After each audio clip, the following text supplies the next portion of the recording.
Hi there, thanks for purchasing MintSap 2.0 and welcome to the video tutorial. As you can see, this is the design of the sign-in screen. I have my name here and my password here, and I just click here to sign in. Now you can see in MintSap 2.0, we've completely redesigned things. So you have 3 navigation tabs up here, and here you have a couple of icons with your profile menu, for example. Under Projects, you'll have everything to do with your campaigns, and under Account, you have your settings and everything like that.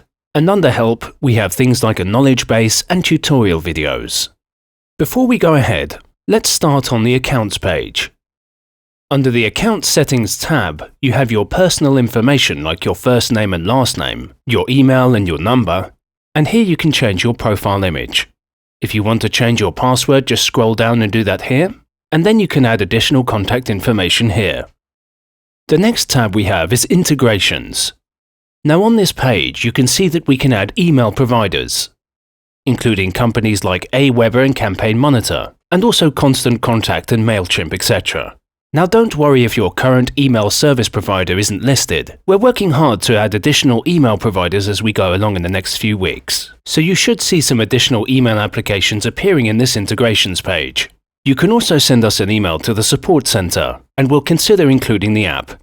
Now in the Language Defaults tab, and this is very important if you're marketing to a non-English speaking audience, you'll want to customize some of the content here. For example here, in the poll that we're going to create shortly, you have this vote badge that's in English at the moment, but you can change it to any language you want. You just click this custom button here, and then type in whatever you'd like. With the rate badge, we can also do the same. Now where we see OR, we can also click this button for custom and set it to whatever you want. The same thing with share and the rest of it, and I want to show you how that works later. So first, let's create a campaign so you actually understand how to use MintSap 2.0. So let's go back to the Projects tab. So in MintSap 2.0, we've divided everything up into projects. So first you create a project and then you create a campaign to put into the project. Unlike the first version of MintSap where you just create campaigns, it's much more orderly in MintSap 2.0. So first I'm going to create this project, and I'm just going to call it Tutorial 1. It can be anything you want, just anything for you to recognize the project and maybe the campaign.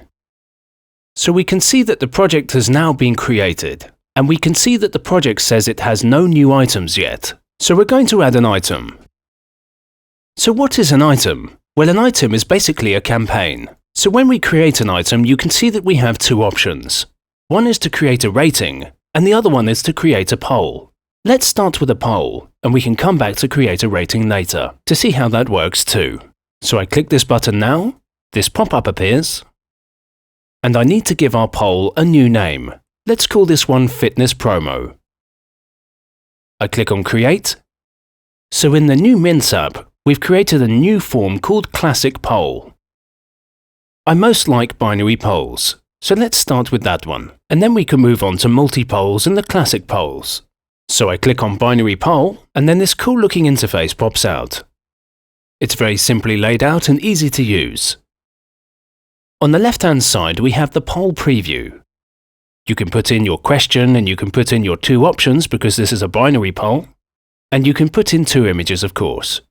Then on the right-hand side, you can customize the look of it. In the Basic tab, you can set your post-vote actions and the rest, and in the Advanced tab, you can set up a whole lot of stuff. But let's start from the design. Let me type in a question first of all. Which fitness tracker do you like? So the first option is going to be Jawbone, and the second option will be Fitbit. So let's upload an image here. I already have these images uploaded, so I'm just going to choose one of them here. And let's do the same for the other image field. So let's add an image of Fitbit. Now let me teach you a trick here in the editor. You can easily drag the image around to reposition it. I'm just going to leave this like this. And if you try to scroll, you can zoom in and out on the image. I'm going to leave it like this, but the 2 tricks that you want to know about is that you can drag it up and down and left and right to reposition the image. But you can also scroll in and scroll out in order to zoom in or zoom out on the image. Now let's customize this area here. Let's make it something dark, with the writing in a light color. So let's modify the text color and the background color using these options here. You can see we have two test colors, and I'll take you through what that means. So let's change the first background color. And on the text color, I'm going to make it white. And we also want to customize the color of the two options here. So let's change the background color to something a little less dark. Okay, so I like it that way, and now I'm going to put some white text in place. You can customize it any way you want. Okay, so another little trick is the highlight area here. This is the color of the votes that appear on this panel here after somebody votes. Okay, so I'll leave it at this. You can also change the font style. Open Sans is one of my favorites, so I'll leave it on that for the moment. So let's take a look at the Basic tab now. You can change a lot of things here, such as the post-vote action. This determines what pops up the moment somebody votes on your poll. For example, you can maybe request them to share the poll with their friends, or you can automatically redirect them to any web page you want, or you can also ask them to opt into a form.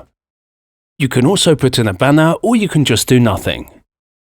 The default option here is to request to share, so you can share it on various different social media platforms. But let's do something a bit cooler. Let's say display a banner. So in this case, after somebody votes, they'll be shown this banner. And if you scroll down a bit, you can see that you can customize it, like remove the image. But I like that image, so I'm going to leave it in place. You can also change the position of the image so you can sit it on top, or you can put it to the right. But for this tutorial, we'll just put it on the left-hand side. And by clicking on this area here, you can change the image to whatever you want.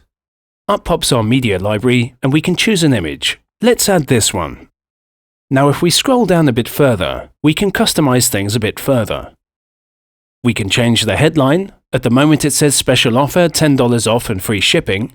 And then the sub-headline below that can also be customized to anything that you want. But I'm just going to leave it on the default setting for the time being. The same goes for the Go to Action button. Here we can change the URL. I'm just going to put in mintzapp.net. If you want to put in a logo, just click this button here, and the default logo will appear. We're going to put our own logo there. So if I just click here, and I'm going to choose this logo, because I've already uploaded it. So here we have our logo. Let's preview this to see how it looks. So I think everything looks good here. We have our logo, we have a share button, we have the questions, the choices, the images. So I'm going to vote and see what happens. And here we can see our banner pop up. So I'm going to click on the other one to see if everything's working. And yes, everything's working fine. So I'm going to go ahead and save. So, we're now ready to embed this onto our website. But first, if you look here, we can see what we call the activity stream. Now we introduced the activity stream in MintZap 1, but we've added some new features since. Here you can see the options that the person voted for, and my location is also shown now. Next, we're going to embed this into a website. So if you click this embed button here, you can see that an iframe embed appears. If you use MintZap 1.0, you'll be familiar with this. Likewise, with script embed, you'll probably be familiar with this too. And there's also the web page option. But if you don't know what any of these are, let's start with the iframe embed option. Now an iframe embed is just the same as a YouTube embed. You just copy and paste it onto your website. So if you click this button, it copies the embed code onto your computer's memory. And we're going to go to a website and embed it. So I've copied the code, and we have this website ready. This is just a dummy WordPress post. So I'm going to embed the code right into this post here. If I click onto the text tab, then I can simply paste in my embed code. If I click the update button, we can take a look on the page and see how it looks in context. I'll just click on the permalink. And here's our poll on our website. It looks amazing. We can also use a script depending on the type of website you have, but all of them work in the same way. Let's go back to the MintZap interface. From here you can also share to Facebook, Twitter and Google+. So now I'm going to show you other campaigns that you can run on top of your polls. So let's try to edit this poll. We'll go back to the Basic tab, and we'll change our post-vote action to a request to opt-in. So now we can see this pop-up has changed. We can also switch this image. Let's try this one. So I click on that and we have that image in place now. Oh, and just a note, one of the things that we've added to Mintz app is the ability to collect phone numbers and things like Skype IDs, and also names. And that can be done by clicking the additional form fields. Notice how the name field pops up? And you can do the same with phone numbers and Skype IDs. So you can also collect the phone numbers and also the Skype IDs of your audience members. If we scroll down a bit, we can change the default text in the form fields. You can customize almost everything here. So let me show you a new cool feature in Mintz 2.0. Now you can see if I hover over this email provider list, I've already connected my Aweber account and also my MailChimp account. In the previous version, you could only have one email list at a time, but now you can select as many email lists as you want. So when somebody chooses to subscribe here, you can add their emails to all the different lists you check here, and that's irrespective of the email provider that the list belongs to. Okay, so I'm just going to leave this one in my profile. Let me do something else. I'll uncheck Skype. Then I'll click Save. Let's see how that looks. Okay, I'm just going to go ahead and vote on that. Okay, so our pop-up is showing as we expected. If we refresh the website, and remember this is the website where we embedded the campaign, then we should see the poll in place. And there it is, with our new pop-up in place. Okay, now I'm going to show you how to use the auto redirect URL that you can run on your polls. So let's edit this again. Now in the editor, we'll go to the Basic tab. We have Request to Opt-in already selected, and we're going to change it to auto redirect to a URL to see how that works. Now you can see that I already have put in a couple of URLs here. In the first one it says fitbit.com, but we're going to change it to jawbone.com. I don't know if that URL is correct, but we'll leave it in place, and then the second one is fitbit.com. So if you vote for the first option, you'll be redirected to the first URL we've listed. And if you vote for the second option, you'll be redirected to the second URL. Let's go ahead and save that, and I'll show you how it works. So we have the poll now, and if we click on this, we'll see that we're redirected to the Fitbit website. So if we go back to our preview website and just refresh, I'm going to click on the first option, and we should be going off to the Jawbone website. And there we are.